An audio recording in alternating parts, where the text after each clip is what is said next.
Hello everyone, welcome to my channel. I hope everyone is having a wonderful day. Before starting the video, please go ahead and hit the subscribe button and give this video a like up. Today on The Young and the Restless, Chloe gives Chelsea and Adam her blessing. Phyllis and Sharon try to escape, and Alan pushes Tracy to marry quickly. All products and services featured are independently chosen by editors. However, soaps.com may receive a commission on orders placed through its retail links, and the retailer may receive certain auditable data for accounting purposes. At the ranch, Victor, on the phone, says, "Send him in." Adam enters and Victor gives him a brisk hug. Adam asks about his health. His dad is feeling better. Adam warns, "Just take it easy." Victor asks what's on his mind. Adam tells him he was right. Moving on to the ranch was the best thing he could have done, and bringing Chelsea with me. Living under the same roof with Connor has been so much better. Victor reminds Adam his son asked for it. Adam says he's happy. Victor thinks Adam is too. He suspects it has to do with Chelsea. Adam admits they're closer, and it may be possible to have the good times back again. Victor says he deserves happiness. It seems everything in his life is falling into place. Victor admires how Adam jumped back in the saddle at Newman Media. Adam points out he built it from the ground up. Victor admires how he dealt with Connor's OCD as a dad. Adam says part of him wants to make him proud. If he could live up to his legacy, that's all he could hope for. Victor doesn't take that for granted and will support him and also Chelsea. "She's welcome in my family." He asks, "Now, where do you go from here?" Adam won't pressure her. He already got her to have dinner with him and opened her mind to the possibility. Whatever is next is up to her. Victor admires how Chelsea has found herself. Adam's grateful he sees her in a new light. Victor will always be there to support him. Adam sighs. It's nice to be so aligned with him. He's grateful. Victor appreciates what he has said. Adam nods. "Thanks, Dad." At the old ranch, Chelsea asks Chloe what she thinks. She feels she's walked into the belly of the beast. Chelsea felt off at first as well, but now it feels like they're home. Chloe asks, "You're not together with Adam?" Chelsea says they're not back together officially, but they're on their way. Chloe knows he loves Connor. Chelsea says he's a good dad and has become so much less selfish. She knows Chloe thinks he's bad news and invites her to let her have it. Chloe surprises her by saying she's really happy for her. Chelsea gawps, "Are you okay? Do you need medical attention?" Chloe says she's learned that it's pointless to warn other people about their choices. She'll never be Adam's biggest fan, but she admired how he handled the situation with Connor. "I didn't think he had it in him. Maybe they're stronger together. If Adam is what Chelsea wants, she should go out and get him." Chloe knows she'll make the right decision for herself. Chelsea's so relieved to hear this. She's really happy. "Am I crazy to think Adam, and I can really make it work this time?" Chloe shrugs. "Why not? What can be better for the three of them?" Adam comes in and greets Chloe cordially. Chloe thanks Chelsea for her hospitality and wishes Adam well before leaving. He tells Chelsea he went to see his dad, who sends his regards. Adam asks about her visit with Chelsea, who said she was helpful. He guesses she told her to pack her bags and run. Chelsea surprises him by saying Chloe has blessed their reunion. Adam hedges. "Is that what this is? A reunion?" She replies, "Maybe. Don't blow it." He whispers, "Never," and kisses her. At Billy's house, he and Nick puzzle over Havenhurst and how it ties in with Sharon and Phyllis' situation. Nick says Chance's team is looking into it and warns Billy against clicking the link in the text. It could be a trap. Billy argues it's the best lead they have. Nick decides they should give it a shot. In the park, Alan watches Sharon and Phyllis trying to pick the lock on the door of their locked room and smirks. Good luck.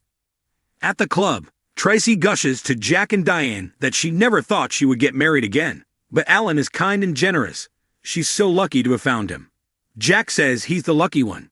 Just then, Tracy gets a text from Alan urging her to order champagne so they can celebrate properly. He's on his way back.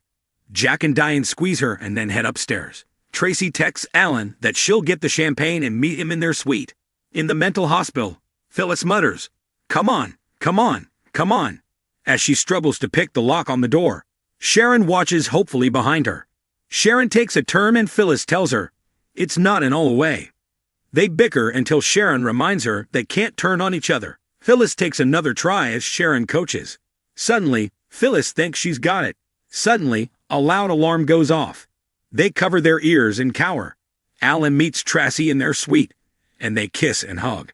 She has candles lit and champagne ready. He wants to take over now and makes a toast to how wonderful she is. "You've changed me. I'm a better man because of you. Tracy, I just can't imagine living the rest of my life without you." Alan gazes at her and gushes about how lucky he is to have met her. Tracy's grateful to have found him. He wants to make it official and pulls out the engagement ring, opening the box. Tracy tells him it's perfect, just like him. He wants to do this right and gets down on one knee. "I love you. You're everything to me. Tracy Abbott, will you marry me?" She says nothing would make her happier. Alan slips the ring on her finger, and she thanks him for all of the magic he's brought to her life. As they kiss, his phone dings and a notification pops up about a potential breach. At the hospital, Phyllis manages to shut off the alarm. Sharon says there has to be another way. Phyllis hollers that there is no other way. Sharon's sure someone will find them. Phyllis yells that their family won't find them. They're in some random clinic. How would they find them? Sharon doesn't know. Phyllis asks her to tell her honestly. Would one of their family members even get there, let alone find them there, before it's too late? At Billy's place, Nick reassures Faith on the phone before rejoining Billy. He clicks the link in the text from the burner phone, and they see a snapshot of Phyllis and Sharon in the locked room at the hospital. Billy gulps. What the hell? They deduce that the women are being held captive inside the facility. Billy is ready to go and help them, but Nick is more cautious. Why would they take them in the first place, and then tell them exactly where Sharon and Phyllis are? At Crimson Lights, Jack tells Diane that Tracy hasn't been this happy in some time. Alan did that. It's kind of like the joy she brought into his life. Jack admits he thought she might be single for the rest of her life. But when you stop looking, sometimes the perfect person walks into your life. Jack can't wait for Ashley and Billy to find out. They marvel that Alan fits right in. Tracy couldn't have written a better love story. The toast to Tracy and Alan. In their suite, Alan pushes Tracy to decide when they can get married. He doesn't want to wait. Tracy agrees they shouldn't wait very long then. Nothing would make her happier than to start their life as a married couple. Alan tells her their future is going to be so bright it will be breathtaking. At the mental hospital, Phyllis holds her head as she and Sharon agonize over their situation. Phyllis tells Sharon they like riddles and shows her the card that was beside her on the sofa. This was the last clue. Sharon wonders where it came from. It wasn't here yesterday. Phyllis says she ingested something that made her heart stop, and then it appeared. Sharon, our captor is coming in here overnight while we sleep. The sick freak is coming in there while they're asleep and planting clues. My God, we're at their mercy. Phyllis frets. What if we'd woken up while they were here? Sharon points out that if they're coming in at night, that gives them an opportunity. One of them will have to be awake at all times, but pretending to be asleep. They'll have to be very clever about it. Phyllis has another idea. There is another option. Phyllis tells Sharon they should find the camera and shut it off.